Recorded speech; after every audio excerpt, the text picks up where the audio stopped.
The moment of truth arrived at 05:45 hours, Tuesday, June 6, 1944. The transmission was brief, desperate, and statistically damning. It came from a German observer on the Normandy coast. His initial identification was not about troop types or tank movements. It was a visceral, panicked attempt to quantify the unquantifiable horror on the horizon. His radio message back to headquarters was stark. The sea is black with ships. That single sentence was the unvarnished recognition of the failure of the entire German defensive strategy. D-Day was not a tactical failure. It was a logistical shock. German defenses were calibrated to a finite, manageable expectation of enemy force. What appeared that morning was the physical manifestation of an unlimited industrial reserve. The officer was staring at 7,000 Allied vessels, destroyers, battleships, cruisers, and a seemingly endless train of landing ship tank LST carriers. This was not merely an invasion fleet. It was a floating continent, a statistical declaration of war written in 1.5 million metric tons of steel, primarily forged in American mills. The sight was immediate, crushing proof that the contest was no longer military, but mathematical.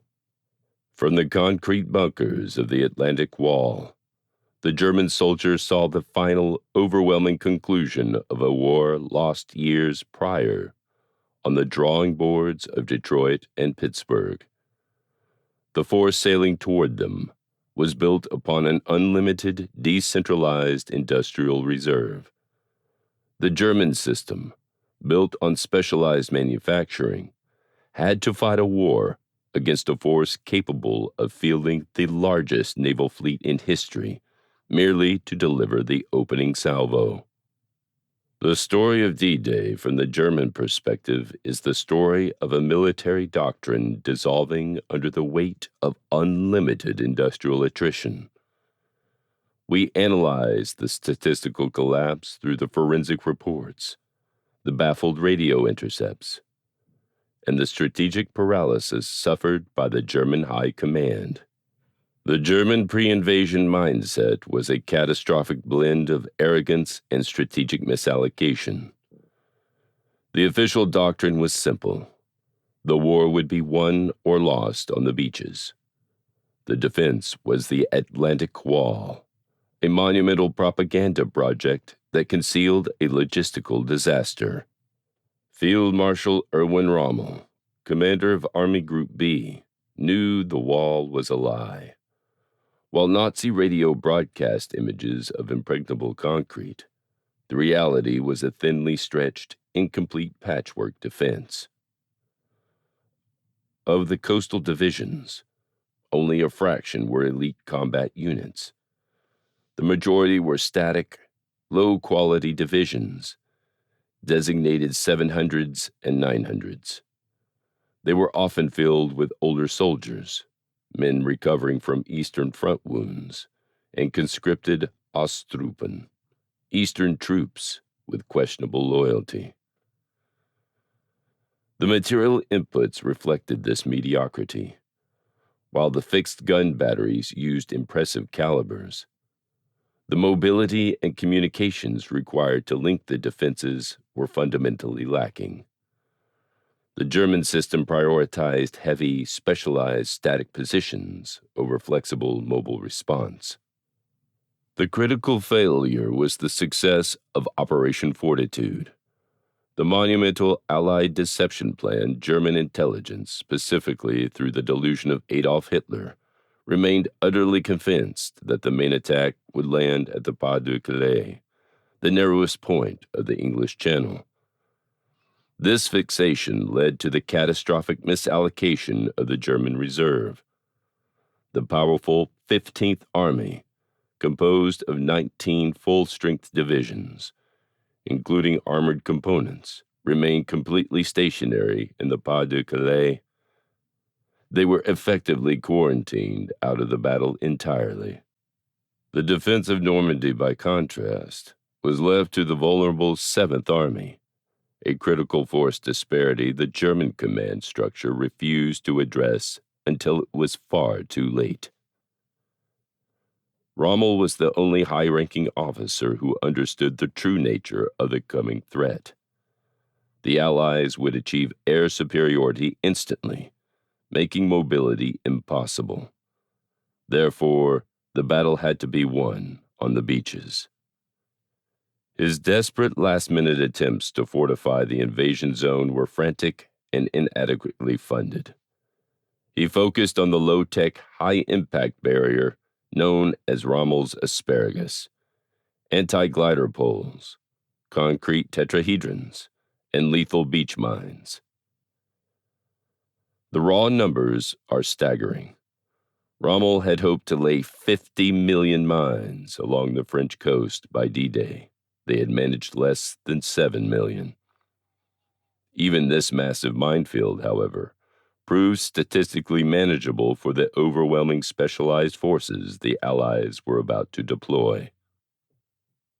The German soldiers awaiting the dawn were confident in their concrete bunkers, but blind to the strategic and quantitative weaknesses of their entire military doctrine. Their tactical strength was built upon a fragile, centralized economic base. The force sailing toward them was built upon an unlimited, decentralized industrial reserve. The difference between 7 million mines and 50 million was the difference between delay and total denial, and the Allies were about to prove that a delay was all they needed. The invasion began hours before the naval barrage, initiated by the Allied airborne drops, Operations Albany, Boston, and Tonga, at 0100 hours. This initial wave triggered the decisive strategic failure, paralysis at the highest command levels. German intelligence had meticulously predicted the location of an invasion.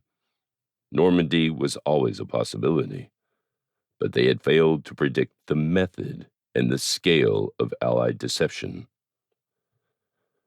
The first reports reaching German headquarters were chaotic. Paratroopers were landing across a 50-mile front.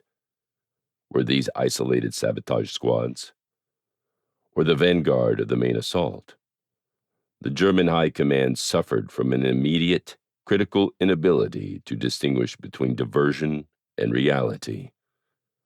This confusion was the first victory of the day for the Allies. The immediate responsibility for the defense fell to General Hans Spiedel, Chief of Staff to Field Marshal Rommel. Spiedel, operating in Rommel's physical absence, desperately sought authorization to release the powerful Panzer Reserve divisions that were designated for immediate counterattack. This authorization was blocked by the bureaucratic rigidity of the German command structure. The most powerful armored units, specifically the Panzer Lehr Division and the 1st SS Panzer Division, were held under the direct personal command of Adolf Hitler's OKW, Oberkommando der Wehrmacht headquarters. The official directive stated, only the Führer could authorize their commitment. This centralized control was designed to prevent local commanders from squandering elite units on local skirmishes. On D-Day, it became a strategic choke point. The Panzer Lehr Division, positioned close enough to launch a crippling counterattack before noon, sat idle, awaiting a wake-up call and a signature from a man hundreds of miles away. Field Marshal Erwin Rommel himself was absent, convinced by a faulty German weather forecast that the channel would remain too rough for a landing until at least the middle of the month. He had left Normandy late on June 4th to visit his wife Lucy in Erlangen for her birthday, and then to appeal directly to Hitler for more reserves. His absence deprived the command of its most capable operational mind. The naval bombardment began at 0545.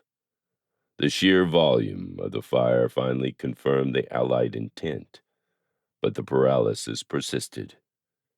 Spiegel and other commanders still hesitated, held captive by the fear that the Normandy landing was still a secondary feint, intended to draw the reserves away from the true target, Pas de Calais.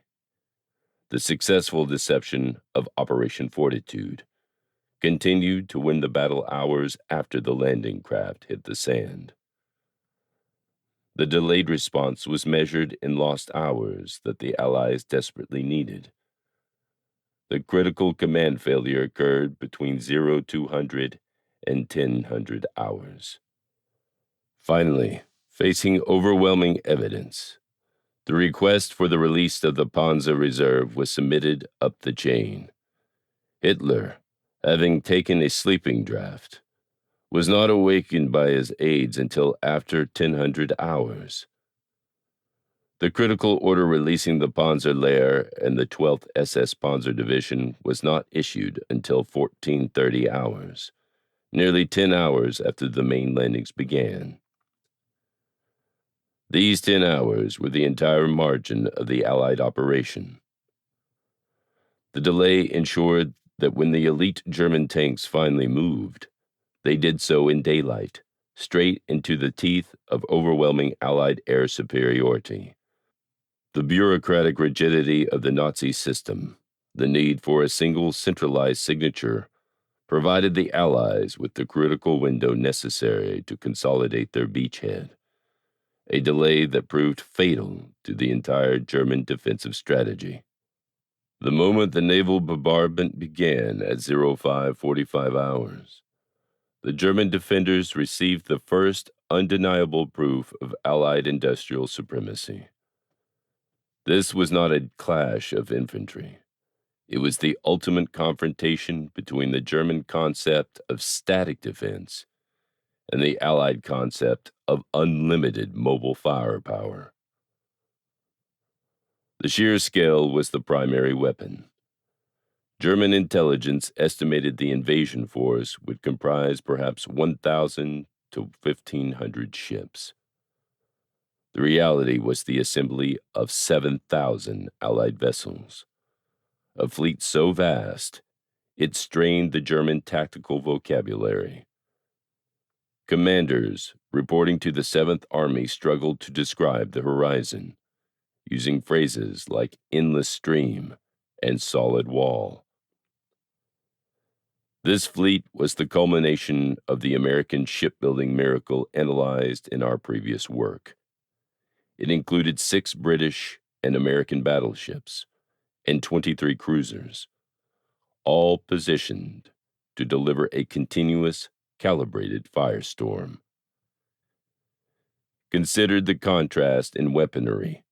German coastal batteries were built around heavy, fixed-position guns, like the 4 152mm pieces at the Longchamp battery. These guns were accurate, but their fire was slow, their ammunition finite, and their position fixed. They represented the Axis philosophy: high quality, low volume, zero flexibility. The Allied answer was mobile naval tonnage. The battleship USS Texas, for instance, carried 10 14-inch guns, each capable of throwing a projectile weighing over 635 kilograms with precision.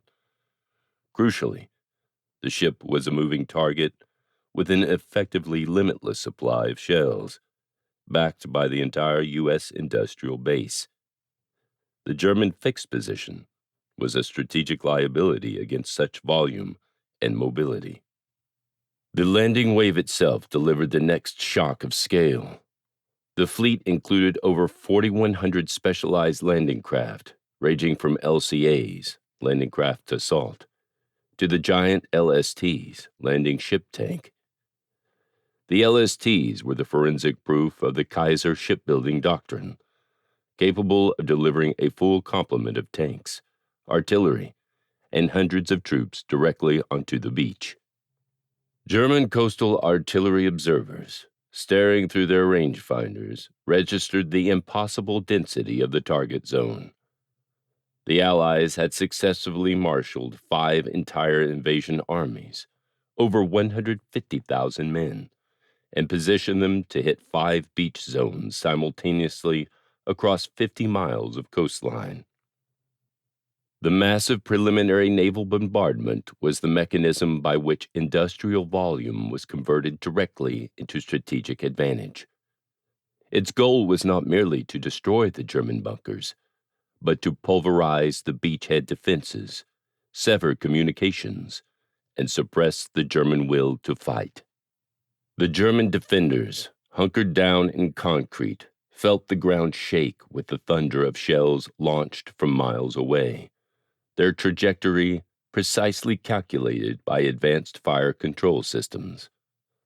For the German soldier, the sound of the Allied guns was the sound of the American factory, loud, relentless, and completely unanswerable. They realized in those early hours that their limited concrete defenses were merely tactical speed bumps against the statistical power of the world's 2 largest naval powers combined. The initial phase was a direct destructive test of the German resource model against the Allied industrial surplus. The German defense philosophy relied on the efficiency of finite, high-caliber shells, fired from fixed, reinforced positions. The Allied strategy relied on unlimited, mobile, sustained volume. The coastal artillery duel was over before it truly began. Forensically, the failure can be traced to 2 elements: preemptive air superiority and shell volume. For the first 3 weeks preceding D-Day, Allied air forces had executed a sustained campaign against known coastal gun emplacements, forcing the Germans to keep much of their ammunition safely stored, away from the guns themselves, in distant subterranean bunkers. The naval bombardment, initiated by ships like the British battleship HMS Warspite and the USS Texas, was a controlled deluge. The sheer tonnage of ordnance dropped was statistically overwhelming. The Allied fire was directed not just at the gun barrels, but at the communications lines, observation posts, and ammunition storage areas, the soft infrastructure connecting the static defense. Consider the example of the Longue-sur-Mer battery, situated between Omaha and Gold Beaches. This was a state-of-the-art facility equipped with 4 150mm French naval guns, protected by formidable concrete casemates, VF-200. Its mission was to provide lethal, interlocking fire across the beaches. At 0600, the battery attempted to engage the fleet. It fired a precise 30 rounds at the Allied ships before the relentless counter-battery fire silenced it. By 0620, 3 of the 4 guns were disabled by direct hits or near misses that cracked the casemate infrastructure, jamming the traverse mechanisms. The German system required each shell to be perfect and lethal. The Allied system utilized sheer mass to destroy the system around the gun. The defenders were quickly rendered spectators.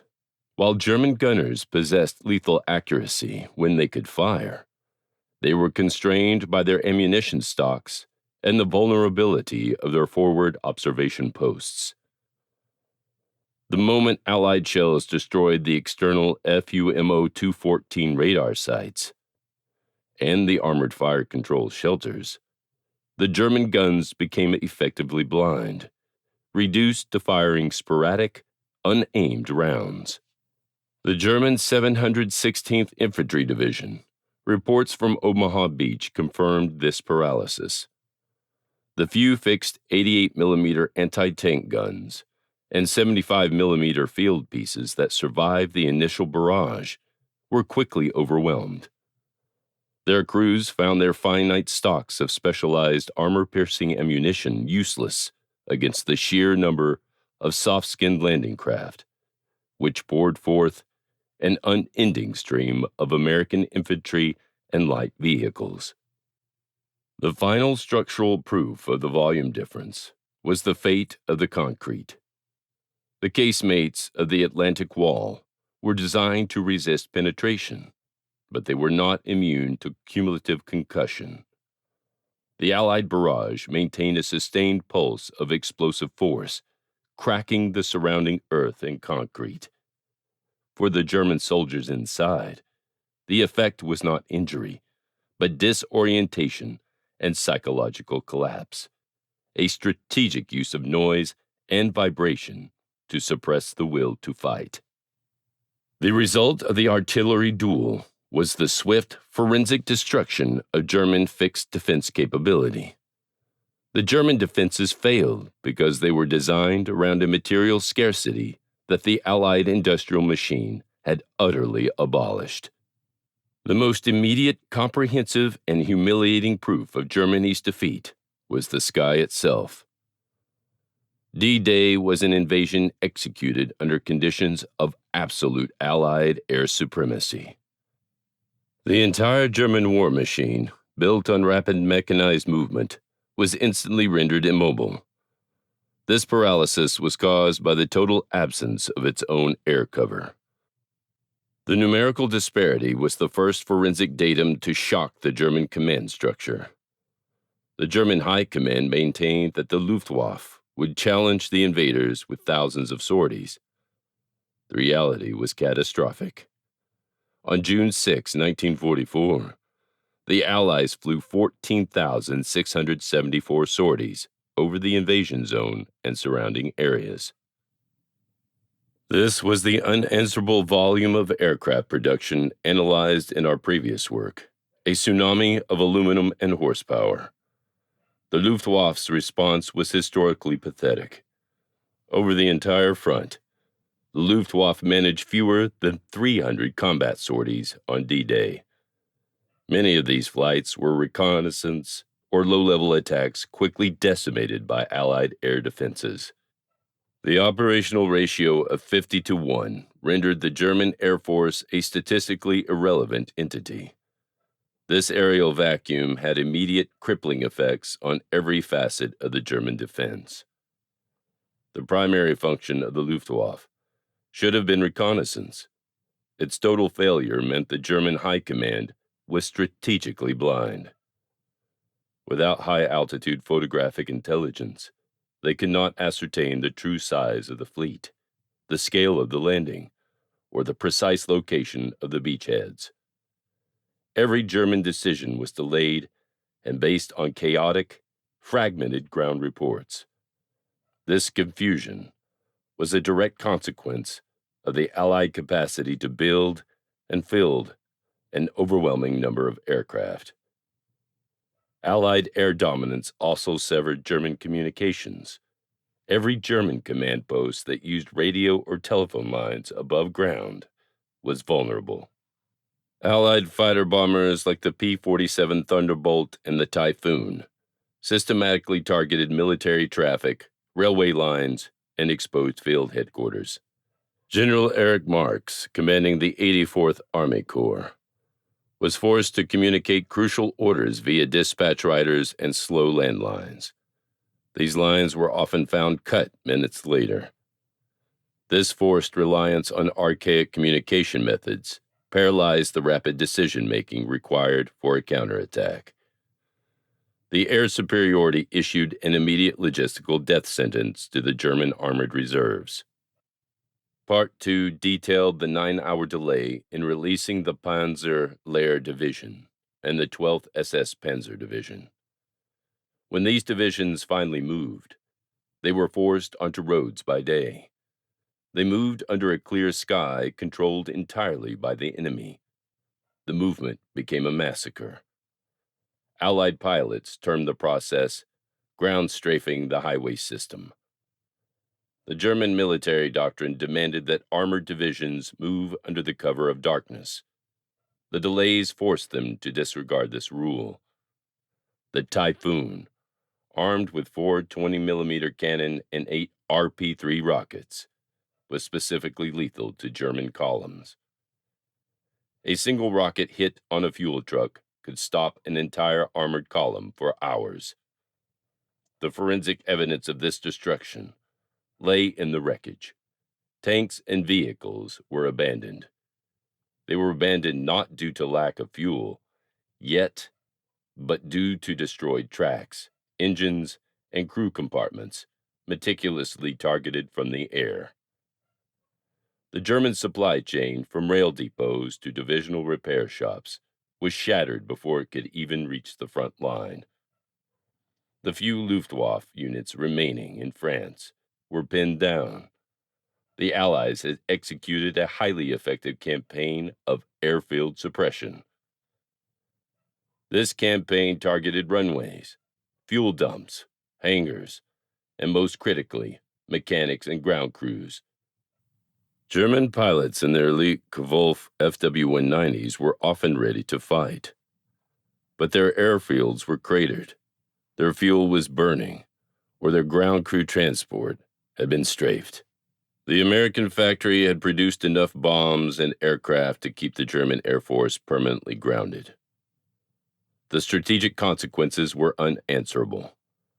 German soldiers on the beaches reported the total absence of German aircraft as the single most demoralizing factor. It was a tangible, visible sign that they had been abandoned by their own high command. It confirmed that the industrial power arrayed against them was insurmountable. The Allied air presence was a constant, buzzing psychological weapon. It eliminated the possibility of any large-scale coordinated German counter-movement for the crucial first 48 hours. The Luftwaffe's defeat was not a battle. It was a statistical extinction. This extinction turned the entire Normandy battlefield into a controlled Allied firing range. The German defenders were witnessing the ultimate manifestation of the Allied commitment to industrial overmatch. Every single German decision, from moving a dispatch rider to committing a tank battalion, was now made under the direct, lethal supervision of a numerically superior, industrially guaranteed Allied air fleet. The sky was sealed shut. With it, the fate of the German defense was sealed as well. The German command had prepared for tanks. They had prepared for infantry. They had not prepared for the technological specialization that drove the Allied invasion. The moment of engineering shock began on the British and Canadian sectors, Gold, Juno, Sword Beaches. Here, the German coastal defenders witnessed the arrival of vehicles they had no framework to counter. These were not standard fighting vehicles. They were purpose-built, highly specialized, mobile problem-solving machines. This unprecedented technological solution was known collectively by the Allies as Hobart's Funnies.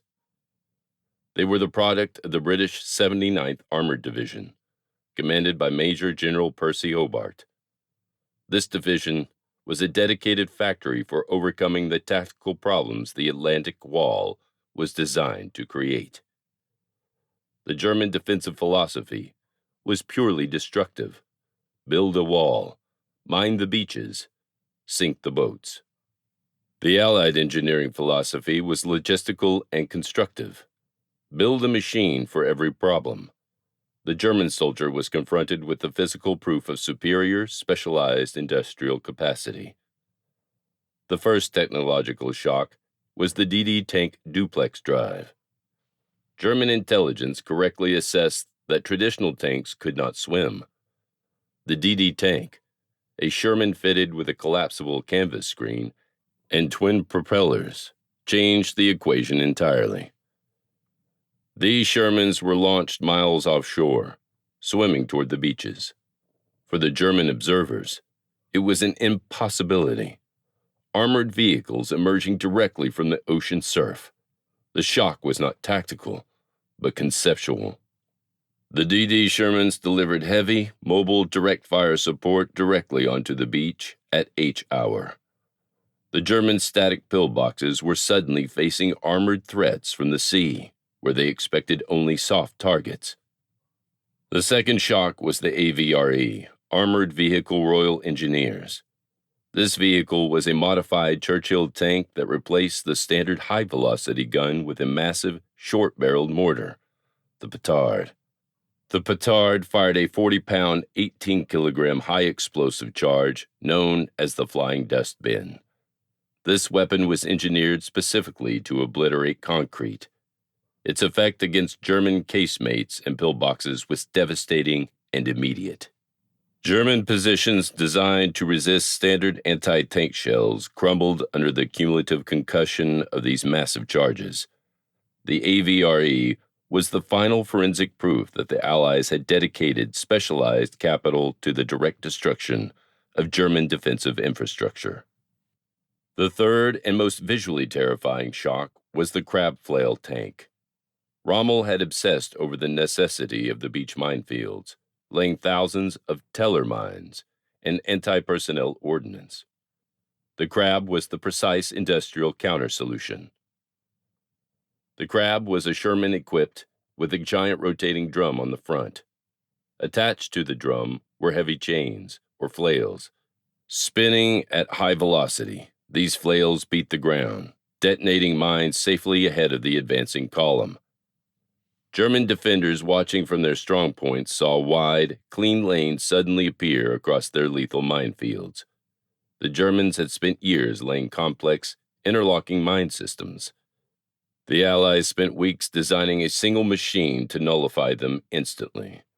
This was the difference between localized manual defense and industrialized systemic breach. The German army had no equivalent. Their approach to breaching obstacles remained conventional: pioneers, charges, and human risk.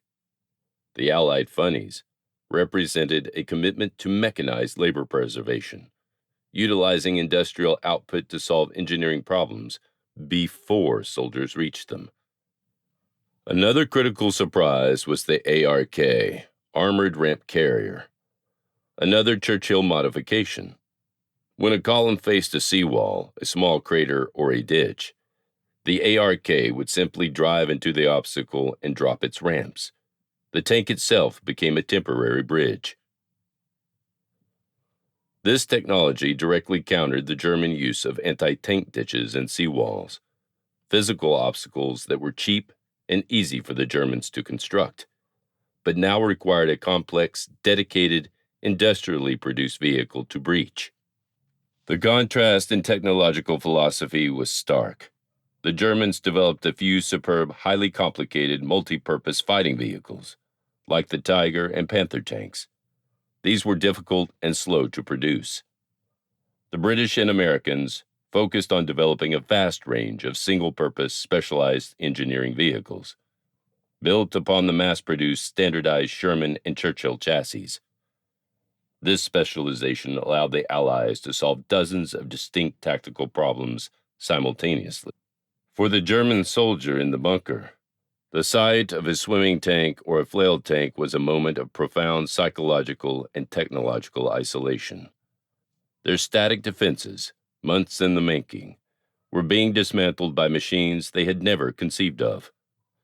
This technological superiority was a direct result of the Allied ability to divert massive resources into research, development, and most importantly, unlimited production capacity.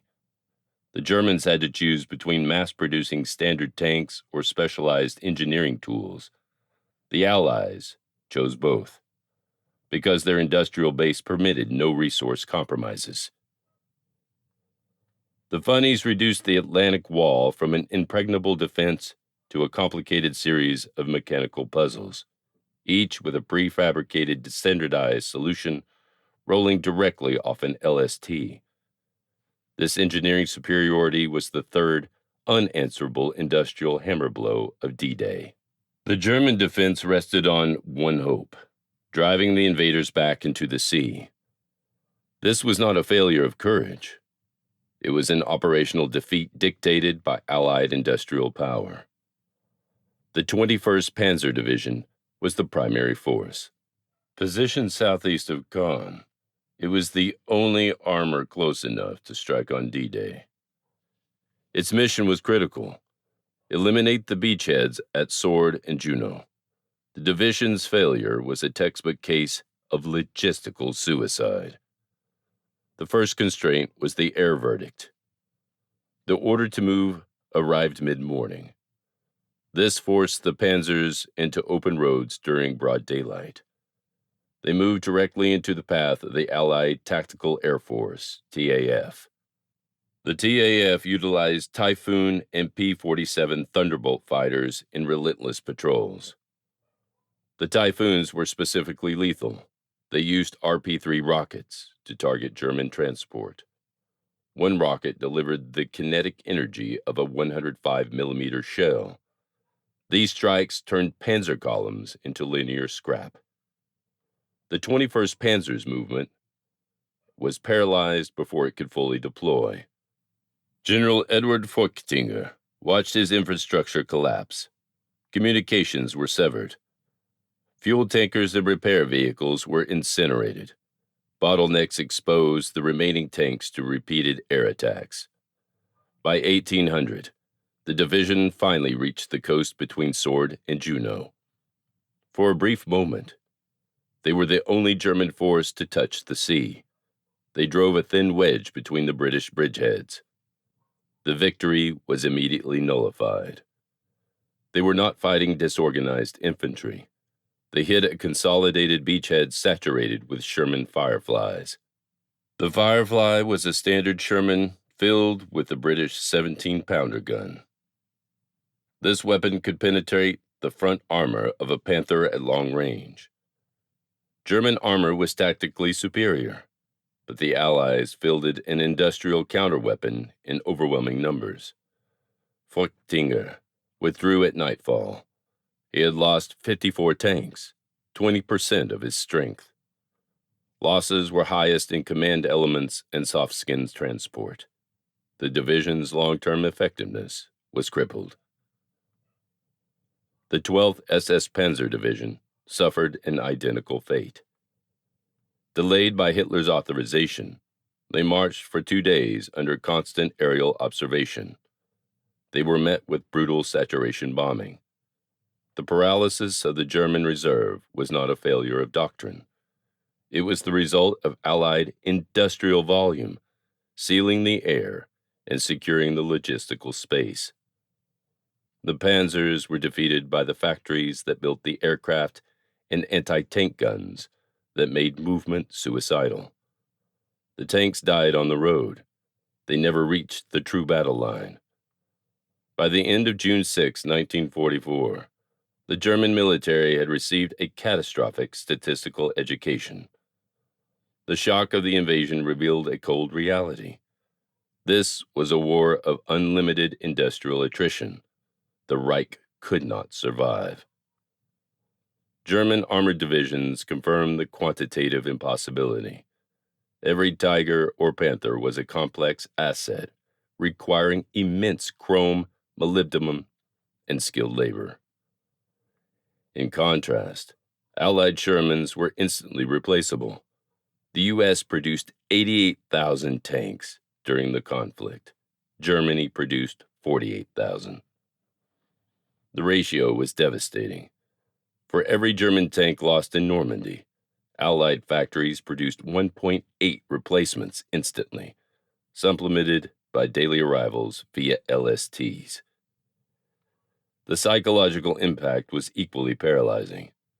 German doctrine relied on technical superiority, but the Allies neutralized this edge through volume. A German crew facing 20 Shermans knew they might destroy 5, but would be overwhelmed by the remaining 15 and relentless airstrikes. Quantity had become the ultimate quality. The replacement system also collapsed. German panzer crews required 9 months of specialized training. The Allies, using standardized vehicles, cycled replacement crews into the field in a fraction of that time. The High Command was trading irreplaceable human capital for easily replaced industrial output. Field Marshal Gunther von Klug noted the Army was not being defeated tactically, but ground down by a force operating without resource constraints.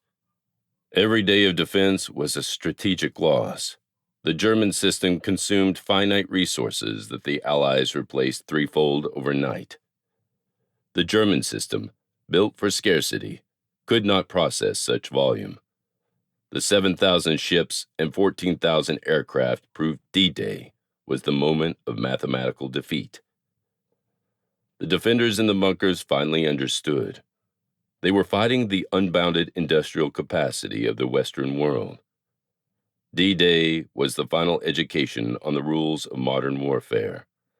The perspective from the bunkers confirms the battle was decided by the statistical certainty of the Allied industrial base. The German High Command, trapped by a resource-scarce model, was defeated by an enemy utilizing unlimited attrition.